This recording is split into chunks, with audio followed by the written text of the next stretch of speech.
Bueno, acá estamos con Diego Martínez Espina, psicólogo especializado en deporte, psicólogo deportivo de futbolistas, piloto de automovilismo, gimnastas, tenistas y boxeadores. ¿Cómo estás, Diego? ¿Todo bien? ¿Qué tal? ¿Todo bien? ¿Cómo están? Bueno, vamos a hablar un poco Acá dentro muy de tu bien. experiencia y lo que ves en deportes de élite en materia de salud mental.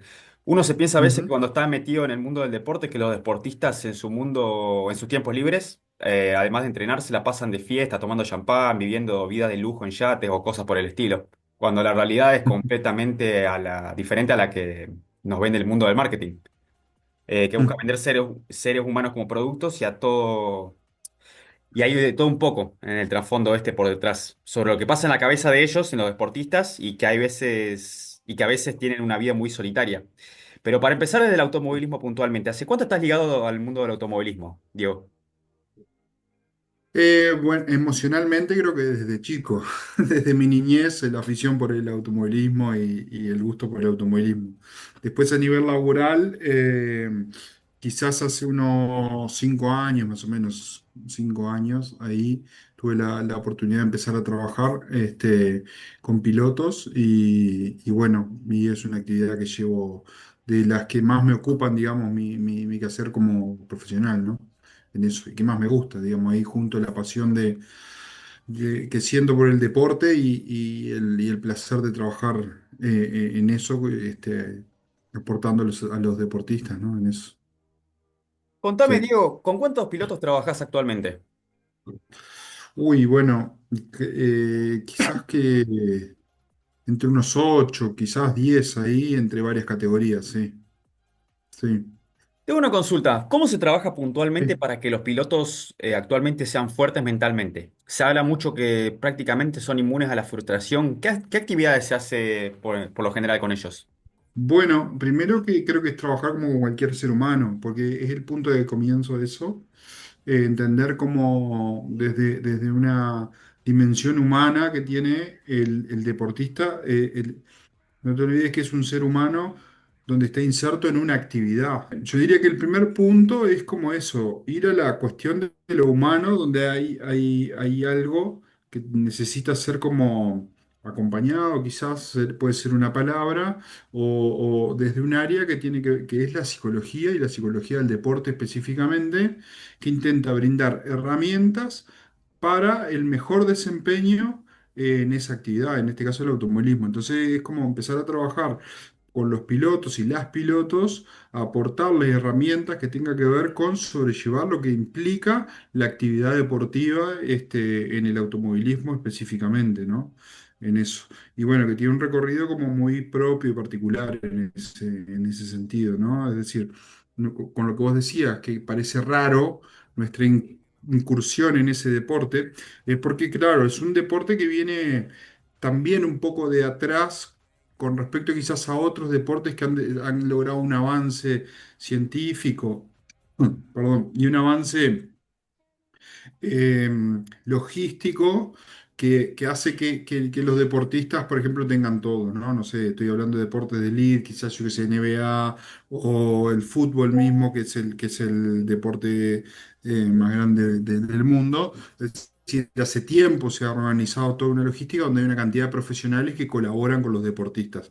O mismo cuando se preparan Juegos Olímpicos, es decir, las delegaciones o las grandes potencias ya tienen staff hace muchísimos años de esto. Y el automovilismo, bueno, ha hecho su evolución en esto. Obviamente yo saco, quizás pongo como en un margen diferente, quizás cosas como la Fórmula 1, lo indicar que estamos hablando como de grandes ligas en ese sentido. Viene recorriendo un camino como más lento, en donde había una cuestión mucho más amateur en esto, ¿no? Sobre todo de la concepción de que el piloto o la piloto es un deportista. Eso es como lo más trascendente que yo diría. Y es el avance que se viene dando en este momento y por eso la inclusión de tantos técnicos o de tantos profesionales que rodean al piloto, ¿no? En este momento, es decir, necesidad de contar con una preparación física, con una nutrición adecuada, con psicólogos deportivos, con kinesiólogos.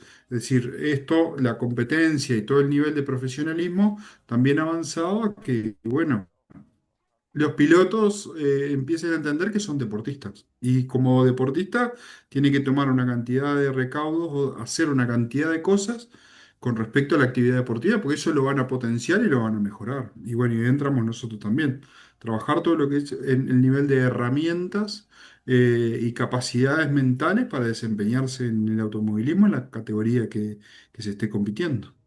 Y una consulta, con el tema de herramientas, ¿qué es la economía mental y cómo repercute en el piloto en una competencia o en su día a día cotidiano?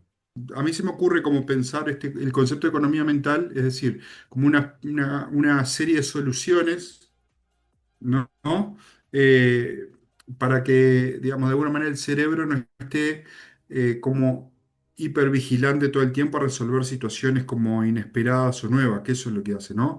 O sea, el ser humano tiene la capacidad, su organismo y su sistema nervioso, justamente que busca la economía, no busca estar alerta todo el tiempo, sobreexigiéndose, buscando problemas, buscando desafíos. No, el movimiento del cerebro es el contrario, es busca constantemente la homeostasis y la regulación para estar generalmente en no muchas cosas, ¿no? Por eso la memoria es finita, por eso olvidamos rápidamente las situaciones, porque necesitamos sacar y eliminar. Hay cosas que, ¿no? Lo que es la memoria episódica o la memoria a corto plazo, digamos, son cosas que necesitamos olvidar rápido porque no son datos relevantes, no serían para mantener en eso, ¿no? Entonces, cuando hablamos de economía mental, quizás sea un concepto que tienda a eso, a pensar como algunas herramientas, quizás, o situaciones en donde se pueda acudir en determinado momento para no estar o no quedar en un estado de estrés, por ejemplo, que es lo que hace, ¿no? Una persona cuando empieza a estresarse. Eh, Recibe eventos o interpreta eventos y eso lo que le genera es sentirse si uno tiene la capacidad de responder frente a eso o no. Eso es la adaptación, digamos, Claro. ¿no? El que siente que no se puede adaptar a eso, sube los niveles de ansiedad y estrés y el sujeto se siente que no puede dominar esa situación. Mientras que otro tiene herramientas de afrontamiento mucho más, que va a lucha y se acomoda enseguida y solventa esa situación rápido de una mentalidad. Pero eso, más allá de herramientas, reviste como a muchas cosas. Por ejemplo, la personalidad de esa persona, ¿no? De ese ser, la personalidad, la construcción de la personalidad, su historia personal. Por eso, digamos, también trabajar en psicología del deporte implica trazar un hilo de entender la personalidad en un continuo desde el nacimiento prácticamente o antes, ¿no? Yo qué sé, es muy común en el automovilismo que los pilotos vengan de historia de familias de automovilismo, etcétera, etcétera. Y ahí hay una historia también que acontece y que hay que saber entenderla también para trabajar con la persona. No sé si más o menos iba por ahí un poco eso. Sí, va Eh, perfecto, va perfecto. Mira, justo mencionaste el tema de la historia. Vamos a ver una entrevista que le hicieron a que le hizo la gente de Clasificando, un medio argentino, a Eduardo Ramírez. ¿Mm?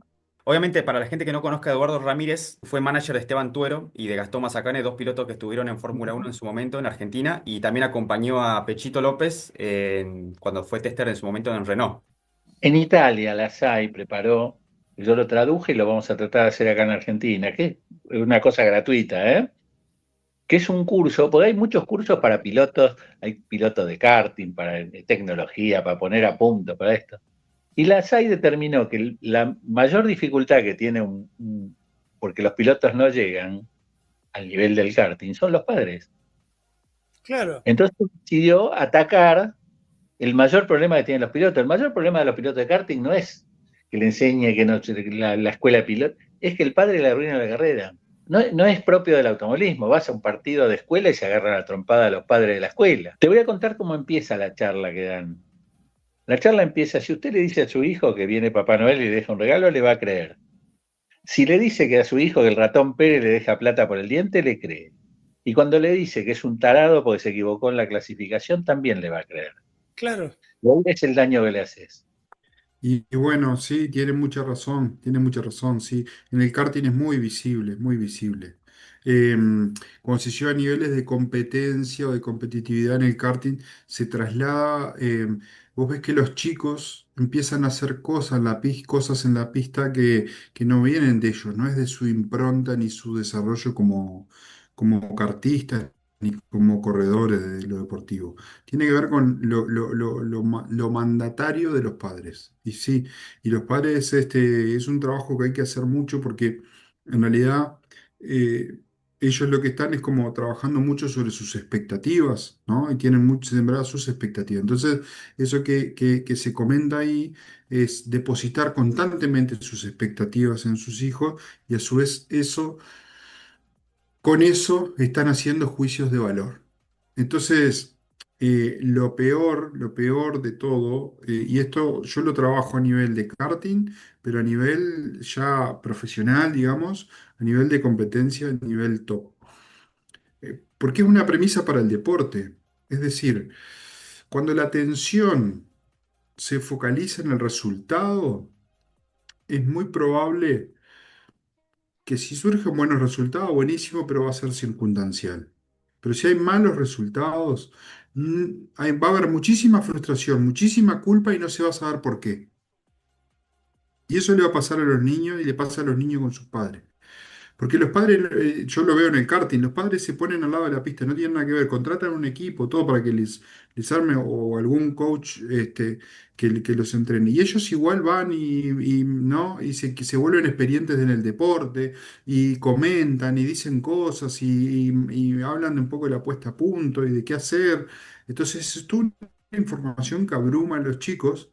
Este, bueno, después van y se paran al costado de la pista y están con un cronómetro cronometrando las vueltas. Y no hay ningún nivel de información para la mejora, para el aprendizaje. Decir que fuiste 2 décimas más, 2 décimas menos, más rápido, no quiere decir absolutamente nada. Es cero información sobre el desarrollo como piloto. No hay información en torno al manejo, no hay información a la frenaje, no hay información a cómo sienten el auto, cómo no se siente. Entonces, lo que está aprendiendo es que en realidad están en función del resultado únicamente. Y el único valor al cual se le presta atención es al resultado o a los tiempos, por ejemplo, en eso, ¿no? Entonces, una dimensión importante para trabajar, y esto viene de la clínica, es, por ejemplo, saber si porque esto es bien determinante, y lleva trabajo y a veces es muy difícil comunicarlo. Si los niños hacen actividad o karting o no, sobre todo, porque les gusta a ellos y a través de que les gusta y lo hacen bien, satisfacen a sus padres, o si están todos todo el tiempo pendientes de hacerlo para satisfacer a sus padres. Y ahí hay una diferencia abismal en cuanto a la percepción de disfrutar el deporte o no disfrutar el deporte, ¿no? Y, ni siquiera, y sobre todo la predicción de éxito deportivo. En el karting sucede lo mismo que en otros deportes. Yo trabajé muchos años en gimnasia artística y son deportes de especialización muy temprana. Es decir, los chicos, 8 más o menos 10 años, ya tienen como un bagaje muy grande de herramientas en torno al manejo, a cómo andar en eso, ¿no? Entonces, o la técnica, ya saben bien, ¿no? Ni que hablar 11 12 años, ya casi pensando en la adolescencia, o sea, son bastante expertos en el deporte. Eso sucede con ese tipo de deporte. La gimnasia artística es igual, es de especialización muy temprana, ¿no? Entonces llegan a los 12 años con un nivel de desarrollo técnico que saben mucho. Entonces, lo que sucede en esas instancias con esos deportes, que es de abandono temprano. ¿Por qué? Porque no hay disfrute. ¿Cómo? La obligación es trabajar, desarrollarse. En el karting es llegar a los tiempos, lograr podios, y es lo único que se ve y lo único que se visualiza, ¿no? Es el uno o nada. Eh, el abandono, cuando arranca la adolescencia, el abandono sucede muy temprano. porque no logra consolidar relaciones sociales, porque pierde mucho tiempo, muchas horas de muchos fines de semana, por ejemplo, sin amigos, sin ver, sin ir a cumpleaños, porque hay mucho tiempo depositado en el deporte y en el karting, ¿no? Ese es un tema justamente que íbamos Entonces, a tocar claro. ahora en la entrevista, el tema del desapego de a corta edad, que es un tema muy importante para los chicos capaz de que estén viendo Mm, que quieran seguir su carrera en Europa, capaz les sirva un poco también información. Mencionaste un tema de las chicas que andan en nadadora artística, algo así, no me acuerdo. Yo me acuerdo una Gimnasia vuelta, artística. claro, una vuelta yo me acuerdo en la facultad nos dieron un video. No me acuerdo la temática, pero bueno, era sobre nado sincronizado, que mostraban, ¿viste? Cómo los Ujú. profesores agarraban, ¿viste? A, no sé, creo que eran chicas de 11 años, 10 años, le agarraron los pies y les apretaban los pies para que se moldeen Sí. de chiquito y yo no podía creer lo que veía porque me parecía, por un lado, Mm, bastante cruel, ya, de un lado. mm, Ya tan corta edad, sí. ¿viste? Como que ya te quieran modificar el cuerpo para una práctica que después, bueno, cuando te retires, ya, no, bueno, Sí. entiende. El tema es que las prácticas de alto rendimiento o de elite, del deporte de elite, no tiene nada de saludable y no persigue ningún fin de beneficioso para la salud. O sea, tiene la única finalidad de desarrollar talentos para el éxito o el triunfo deportivo. Es eso. Por eso seguramente eso que vos viste son en situaciones extremas, por ejemplo, sobre todo en los países más desarrollados, tienen como la urgencia es como generar productos olímpicos, por ejemplo, o productos de deportivos olímpicos. Entonces, no interesa cómo. Y Y fue en en ese España, tipo si de no me deporte equivoco. lo que sucede es que eh, claro, entonces hay digamos, como lo que el único interés es un producto de la élite, o sea, buscar un deportista de élite. Lo que se lleva es todas las circunstancias, no solo psicológicas, sino físicas también, de los atletas al extremo. Se lleva al extremo para provocar, digamos, que estén en la élite justamente en eso. Ese tipo de deporte lo que sucede justamente es que eh, arranca de un puntaje 10, por ejemplo, a un puntaje total y se va descontando a nivel que se encuentran fallos. Entonces, después se puntúa en eso los jurados que hay.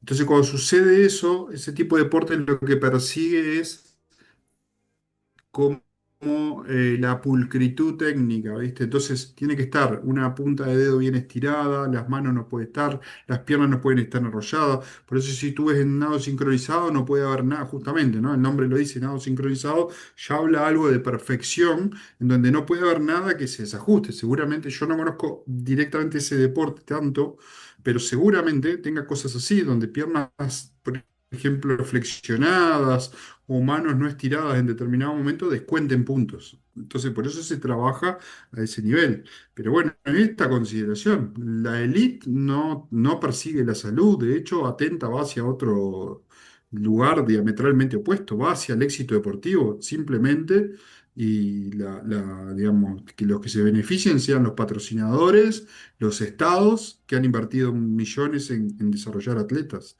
Sí.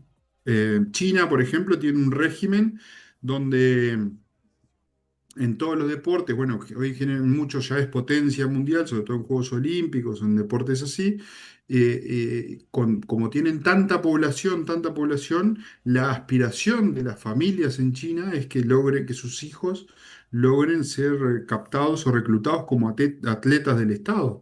Entonces, después es como que te los dan, o sea, se los dan al Estado para que el Estado los convierta en un atleta de élite. O sea, pierde la humanidad, o sea, a partir de ese momento pasan a ser atletas de élite. Y hay videos de niñas de 4 años sometidos, no sé, el otro día miraba uno en BMX, los estaban entrenando y los ponían en fila. Había, si se veía, había 10 15 en fila en una bici chiquitita, tipo BMX chiquitita, arriba de una cinta y dale correr, y tenían que hacer horas y horas de entrenamiento de resistencia, por ejemplo, corriendo con 4 años, 5 años. Y las familias lo dan al Estado para que el Estado promueva, porque después si logran desarrollarse, tienen la vida salvada, ¿no? El Estado les paga a la familia y esa familia digamos, económicamente. Pero por eso, digamos, ¿sabes? El deporte de élite no es un deporte que contemple mucho la humanidad ni el bienestar.